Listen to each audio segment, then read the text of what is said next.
பெற்றோரை பேணாதவர்கள் மறுமையில் வெற்றி பெற முடியாது என்று இஸ்லாம் அறிவுறுத்துகிறது. ஆயினும் இஸ்லாத்தின் இந்த கட்டளையை சில முஸ்லிம்கள் அலட்சியம் செய்து பெற்றோரை வீட்டை விட்டு விரட்டுகின்றனர், பெற்றோரை பிச்சைக்காரர்களாக மாற்றுகின்றனர்.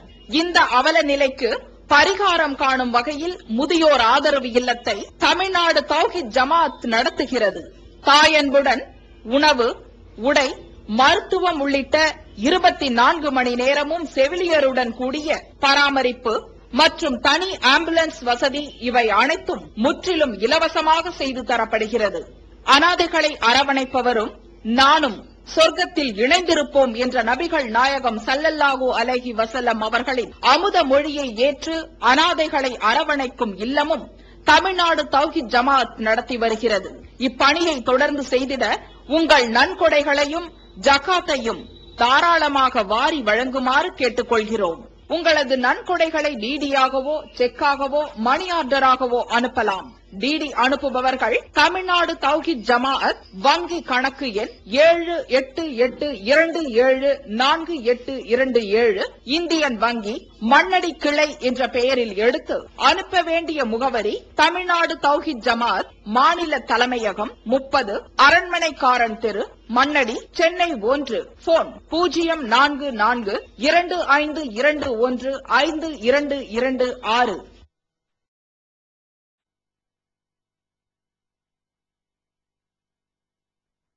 நேதாஜி சுபாஷ் சந்திர போஸுக்கு பின்னாடி அந்த ராணுவத்தை அமைப்பதற்கு பணம் கொடுத்தது நாம. அதனுடைய தலவல்லல் ஹபீபுடைய பணத்தில் தான் அந்த ராணுவமே அமைக்கப்படுகிறது. அதே மாதிரி நேதாஜியுடைய தேசிய ராணுவம் அமைத்தார அந்த ராணுவத்தில் இருந்த கர்னல்களும் பெரிய பெரிய தலகர்த்தாக்களும் யாராக இருந்தார்கள்? முஸ்லிம்களாகத்தான் இருந்தார்கள். இவங்க தான் அதை இயக்கினார்கள். அந்த அளவுக்கெல்லாம் ஆயுதம் தாங்கி வெள்ளக்காரன் அடிக்கிறது, கொத்துறது, ரயில கவுக்கிறது, இந்த மாதிரியான வேலைகள்லாம் செஞ்சு அவனை கலகலத்து போக வைத்து இந்த நாட்டில் இனிமே இருக்க விட மாட்டார்கள் நிலைக்கு உண்டாக்கி விரட்டின பிறகுதான் இவங்களெல்லாம் என்ன செஞ்சாங்க, இன்னைக்கு அனுபவித்துக் கொண்டிருக்கிறார்கள். கொஞ்சம் நன்றாக நீங்கள் சிந்தித்து பார்க்க வேண்டும். ஆயுதம் தாங்கி போராட்டத்தை விட்டுருவோம். ஜனநாயக போராட்டம் இருக்குதுல்ல, இந்த நாடு சுதந்திரத்துக்கு 2 வகையான போராட்டம் நடந்துச்சுங்க. ஒன்னு வெள்ளக்காரனை அடிக்கிறது, வெள்ளக்காரன் சொத்தை சூறையாடுறது, வெள்ளக்காரனை மிரட்டுறது, வெள்ளக்காரனை சுட்டு கொள்றது. இந்த மாதிரியான காரியங்களை ஒரு சாரார் நினைஞ்சாங்க. ஜார்ஜ் பெர்னாண்டஸ், பகத்சிங் போன்றவர்கள் எல்லாம் இந்த மாதிரியான ஒரு வழிமுறையில் சில காரியங்களை செய்தார்கள். இது ஒரு வகையான போராட்டம். இன்னொரு வகையான போராட்டம் என்ன? சாத்வீக போராட்டம். அது காந்தி வழியிலான போராட்டம். காந்தி அருவாளை தூக்கவில்லை, துப்பாக்கியை தூக்கவில்லை. காந்தி என்ன பண்ணாரு? அவர் போராட்டம் பண்ணும் பொழுது நான் சோறு திங்க மாட்டேன் பாரு, உண்ணாவிரதம். இதான் இவருடைய போராட்டம். என்ன? நேதாஜி சுபாஷ் கொண்டு விடுவேன் பாரு நேதாஜி. காந்தி என்ன பண்ணுவாரு? நான் சாப்பிட மாட்டேன். சாப்பிட மாட்டேங்கிறது ஒரு ஓட்டு பொறுக்கிற நாட்டில் ஒர்க் அவுட் ஆகும். அவன் நம்ம ஓட்ட பொறுக்கி ஆட்சியில் இருக்கிறான். வெள்ளக்காரன் ஆட்சியில் இருந்தானே, ஆயுத பலத்தில் ஆட்சியில் இருக்கிறவனுக்கு நீ சோறு திங்காட்டி எங்களுக்கு என்னப்பா, செத்து போன எனக்கு என்ன நினைப்பானா? ஓட்டு பொறுக்கக்கூடிய ஒரு நாடுகளுக்குத்தான் இந்த போராட்டம் சரியா வரும். இருந்தாலும் அது ஒரு வகைக்கு சின்ன அளவில் அசைத்து பார்த்தது காங்கிரஸ் காந்தியுடைய போராட்டம். அந்த காந்தியுடைய போராட்டத்தில் இன்றைக்கு காங்கிரஸ் அனுபவித்துக் கொண்டிருக்கிறார்களே, இவர்களை விட முஸ்லிம்கள் கூடுதலாக பங்கெடுத்தார்களா இல்லையா? இந்த ஒத்துழையாமை இயக்கம்ங்கிற போராட்டத்தை முஸ்லிமா கண்டுபிடிச்சான், முஸ்லிமா அறிவிச்சான். யார் அறிவிச்சா?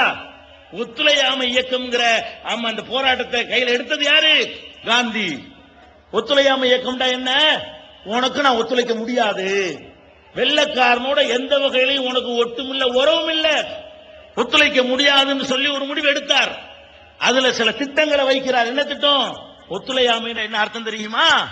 வெள்ளக்காரன் படிப்பை நாங்கள் படிக்க மாட்டோம், வெள்ளக்காரனுடைய வேலையை அவன் கீழே கை கட்டி சம்பளம் வாங்க மாட்டோம், வெள்ளக்காரன் எங்களுக்கு தந்திருக்கக்கூடிய சர் பட்டங்கள், கான் பகதூர், ராவ் பகதூர் பட்டங்கள், சம்சுல் உலமா பட்டங்கள், இப்படி என்னென்னலாம் குளிப்பாட்டுவதற்காக பட்டங்கள் கொடுத்து வைத்திருந்தானோ அந்த பட்டங்களை எல்லாம் துறப்போம் என்று ஒத்துழையாமை இயக்கத்தை காந்தி கையில் எடுக்கிறார். அப்ப இந்த ஒத்துழையாமை இயக்கத்தின்படி எல்லா சமுதாயமும் செஞ்சிருக்கணுமா இல்லையா? இதை கேட்டுக்கொண்டு படிச்ச படிப்பை விட்டது அப்பம் பாட்டம் கூமுட்டை தான் விட்டான். அவங்க எல்லாம் ரொம்ப கவனமா இருந்துக்கிட்டாங்க. யார் படிப்பை விட்டான்? காந்தி சொல்லி விட்டாரு நமக்கு படிப்பு வேணாம், காந்தி சொல்லி விட்டாரு நமக்கு பள்ளிக்கூடம் வேணாம், காந்தி சொல்லி விட்டாரு நமக்கு காலேஜ் வேணாம். இப்படின்னு முஸ்லிம் தலைவர்கள் எல்லாம் படித்துக் கொண்டிருந்த காகித மில்லத்து கூட படித்துக் கொண்டிருந்தவர் பாதியில விட்டு வெளியே வந்தாரு. காகித மில்லத்தோட அரசியல் பண்ண அண்ணாதுரை படிப்பை விடல, அவர் WMA போனாரு. காகித மில்லத்தோட அரசியல் பண்ண நெடுஞ்செழியன் பட்டதாரியா இருந்தாரு. காகித மில்லத்தோட அரசியல் பண்ண அன்பழகன் பட்டதாரியா இருந்தாரு. காகித மில்லத்தோட அரசியல் பண்ண மதியழகன் பட்டதாரியா இருந்தாரு. காகித மில்லத்தோட அரசியல் நடத்திய கிருஷ்ணசாமி பட்டதாரியா இருந்தாரு. அப்ப அன்றைக்கு யாரெல்லாம் பெரிய சம்பத்து பட்டதா யாரெல்லாம் நீங்க எடுத்துக்கிறங்க, அந்த திராவிட இயக்கங்கள் உருவாக்கின காலகட்டத்தில் காகித மில்லத்தோட அரசியல் நடத்தின தலைவர்கள்லாம் எடுத்தா இவர் ஒரு ஆள் தான் பட்டதாரியா இருக்க மாட்டாரு. அப்ப நாங்க தேசத்துக்காக வேண்டி படிச்ச படிப்பை விட்டுட்டு வெளியே வருவோம். நீங்க WMA MMA வாங்கிட்டு நீங்க அரசியல் பண்ணுவீங்களா? அப்ப அவர்கள் அனுபவித்தார்கள், நம்ம எல்லாத்தையும் தியாகம் பண்ணணும். அப்ப காந்தியை சேர்ந்தவர்களும் அவர்கள் காந்தியுடைய ஒத்துழையாமை இயக்கத்துக்கு உயிர் கொடுக்கவில்லை. வேற வேற இயக்கத்தை சேர்ந்தவர்களும் அதற்கு உயிர் கொடுக்கவில்லை. வேற எந்த ஜாதி மத சமுதாயத்தை சேர்ந்தவர்களும் காந்தியுடைய ஒத்துழையாமை இயக்கத்துக்கு கட்டுப்படவில்லை. நம்ம அப்ப மாட்ட என்ன செய்ய தெரியுமா? இவனுக்கு நடிக்க தெரியாது, முஸ்லிமுக்கு பொய் சொல்ல தெரியாது, முஸ்லிமுக்கு முதுகுக்கு பின்னால் கத்தியால் குத்த தெரியாது, நேருக்கு நேர் எஸ்னா எஸ்மா நோண்டா நோம்பா, நடிக்க மாட்டான், ஏமாத்த மாட்டான், வஞ்சகம் செய்ய மாட்டான், உள்ள ஒண்ணு வச்சு புற ஒண்ணு பேச மாட்டான். காந்தி தானே சொன்னார்னு பார்க்காம அவர் சொல்லுவாங்களே, தாய் 8 அடி பாஞ்சா குட்டி 16 அடி பாயின்னு சொல்லுவாங்களா இல்லையா? அந்த மாதிரி அவர் 8 அடிக்கு பாஞ்சா இவன் 16 அடிக்கு பாஞ்சான். யாரு? நம்ம அப்பம் பாட்டன் மாறுவல்.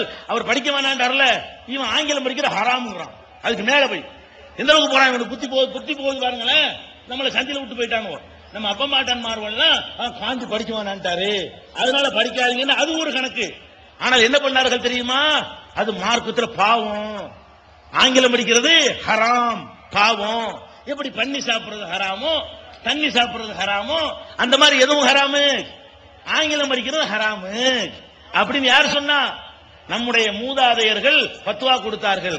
ஆங்கிலம் படிக்கிற ஹராம் ஏன்பா பத்துவா கொடுத்தேன்னா அதுக்கு வியாக்கியானமும் கொடுத்தார்கள். நம்ம எதிலும் உண்மையாளர்களாக இருக்க வேண்டும். ஆங்கிலம் படிக்க கூடாது ஏன் சொன்னோம்? ஆங்கிலத்தை வெறுப்பதற்கு சொல்லவில்லை, ஆங்கிலேயனை வெறுக்க வேண்டும்.